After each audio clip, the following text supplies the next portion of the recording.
संस्कृत का पाठ 3 कौन? अलस कथा।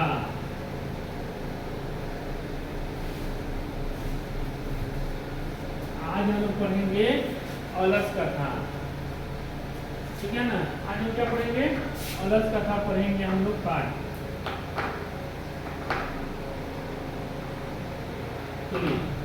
तो अलस कथा, अलस मतलब क्या होता है? आलसी, और कथा मतलब कहानी, यानी आलसियों की कहानी के बारे में आज हम लोग पढ़ेंगे।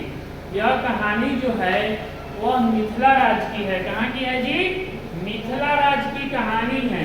वहाँ के एक मंत्री थे जिनका नाम था वीरेश्वर। क्या नाम था जी? वीरेश्वर।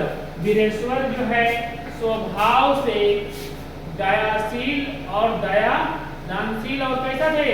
दयावान थे। स्वभाव से कैसा थे? स्वभाव से दानशील और दयावान थे। कौन? वीरेश्वर। कौन था जी? मंत्री का नाम क्या है? वीरेश्वर। वीरेश्वर जो है या मंत्री थे, कहाँ के?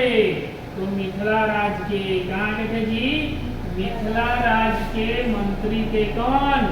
वीरेश्वर, जो स्वभाव से दानशील और दयावान थे। परीक्षा में पूछेगा दानशील थे, दयावान थे, दानशील और दयावान दोनों। तो दानशील और दयावान दोनों जहां रहेगा उस पे ठीक लगाना है, यदि ऑब्जेक्टिव में पूछेगा तो।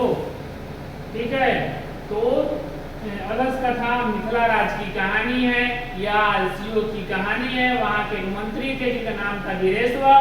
वह वीरेश्वर जो है स्वभाव से दानशील एवं दयावान व्यक्ति थे।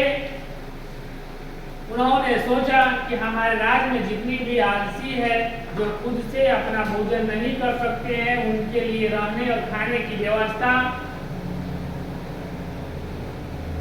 हमारे राज्य में करा दिया जाए। तो उन्होंने एक आलाशाला का निर्माण करवाया। आलाशाला का निर्माण होने के बाद क्या हुआ कि धूर्त लोग, कौन लोग जी? धूर्त लोग नकली आलसी बनकर वहां भोजन ग्रहण करने लगे और रहने लगे। इससे क्या हुआ? राजकोष पर भार बढ़ने लगा और मैंने धूर्त लोग नकली आलसी बनकर लोग खाने लगे, तो खर्चा क्या हो गया? व्यर्थ का खर्चा बढ़ने लगा। तो मंत्री के सेवकों ने या मंत्री के कर्मचारियों ने, सेवकों ही कर्मचारी करते कौन?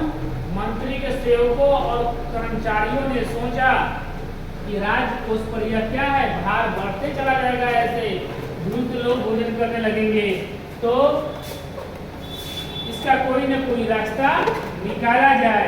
तो उन्होंने आलसियों की परीक्षा के लिए एक उपाय सोचा। उन्होंने सोचा कि जैसे ही आलसी रात में सो जाएंगे तो आलाशाला में हम आग लगाएंगे। जो असली आलसी होगा वह नहीं भागेगा, और जो नकली होगा वह क्या हो जाएगा? धूर्त लोग होगा वह क्या हो जाएगा? भाग जाएगा। ठीक है, ऐसा ही हुआ। जैसे ही रात में आलसी लोग सभी लोग सो गए तो आलाशाला में क्या किया गया? आग लगा दिया। जब पूछा आलाशाला में आग कौन लगाई गई? तो रात में सोते समय जब तुम सो गया तो आलाशाला में आग लगा दिया गया। जैसे ही आलाशाला में आग लगाई गई तो धूर्त लोग क्या हो गए? पलायन कर गए। पलायन मतलब भाग जाना, वहां से निकल जाना को पलायन कहते हैं। तो जैसे ही आलाशाला में आग लगी तो कौन लोग भाग गए या पलायन कर गए? धूर्त लोग भाग गए या पलायन कर गए। तो उस धूर्त लोग भागने के बाद क्या हो गया? बच गए कितने लोग? 4 लोग बच गए। कितने लोग बच गए जी? 4 लोग बच गए। पूछेगा कि धूर्त लोग के पलायन हो जाने के बाद कितने लोग बच गए? तो 4 आलसी लोग बच गए। आग लगा और बाकी लोग भाग गए और 4 नहीं भागे, मतलब आलसी कितने हैं? 4। पूछेगा वास्तविक आलसियों की संख्या कितनी है? तो 4 थी वास्तविक मतलब सही जो है आलसियों की संख्या कितनी थी? तो 4 थी। ठीक है ना, वास्तविक आलसियों की संख्या कितनी है? 4। तो उसमें जैसे ही आग लगा बाकी लोग भाग गए, बच गए 4।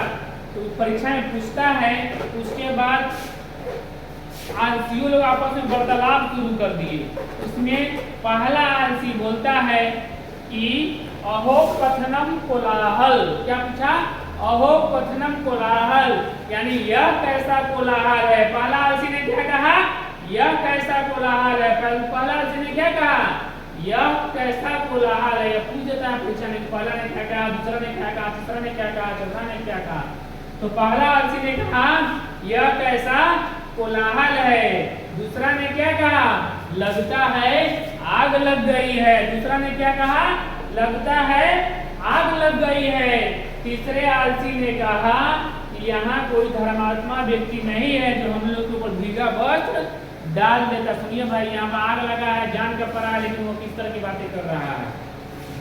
तीसरा ने क्या कहा कि यहाँ कोई धर्मात्मा व्यक्ति नहीं है जो हम लोग को भीगा वस्त्र डाल दे।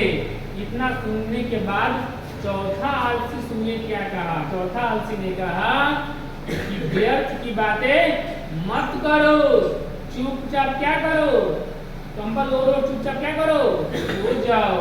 जैसे ही यह बात बोला तो मंत्री के सेवक और कर्मचारियों ने इस बात को सुन रहा था। उन्होंने कहा यह सब महा आलसी है, इससे बड़ा आलसी हमारे राज्य में नहीं हो सकता है। तो मर जाएगा और आत्महत्या का पाप इसे मर जाएगा, तो इसको हत्या का पाप क्या हो जाएगा, इसको हत्या कराने का पाप हम लोग का लग जाएगा। इसलिए इसको जल्दी बाहर निकालो। तो उसको कैसे बाहर निकाला गया? उसका केस पकड़ के, कौन सी पकड़ के? उसका केस पकड़ के बाहर निकाला गया। परीक्षा में यह सवाल भी बना था कि कैसे पकड़ के बाहर निकल गया? बाँह पकड़ के, गोल पकड़ के, हाथ पकड़ के, देह पकड़ के। तो ये सब नहीं, कौन सी पकड़ के? केस पकड़ के, बाल पकड़ के, सबको क्या किया गया? बाहर निकाला गया। और चारों आलसियों को धन दान देकर उनको विदा दिया किया गया, क्योंकि आगे चल के खाने पीने में किसी पर कोई कमी नहीं हो। और वास्तविक आलसियों की पहचान हो गई। वास्तविक आलसी कितने थे? 4 ही थे। और इस जो है अलस कथा को लिखने वाले कवि कौन है? विद्यापति जी। कौन है? विद्यापति। जिनको मैथिल कोकिल के नाम से भी हम लोग जानते हैं। यह किस भाषा के कवि थे? मैथिली भाषा। किस भाषा के कवि थे? मैथिली भाषा के कवि थे। मैथिली भाषा के कवि थे कौन? विद्यापति। कौन थे? विद्यापति। विद्यापति को मैथिली कोकिला के नाम से भी हम लोग क्या करते हैं? जानते हैं। ठीक है ना? पूछेगा कि और इन्होंने किसमें लिखा है? संस्कृत में भी उन्होंने बहुत सारे रचना उन्होंने किया है, लेकिन यह मैथिली भाषा के विख्यात कवि थे। तो आज हम लोग क्या पढ़ लिए? हम लोग अलस कथा भी पढ़ लिए। धन्यवाद।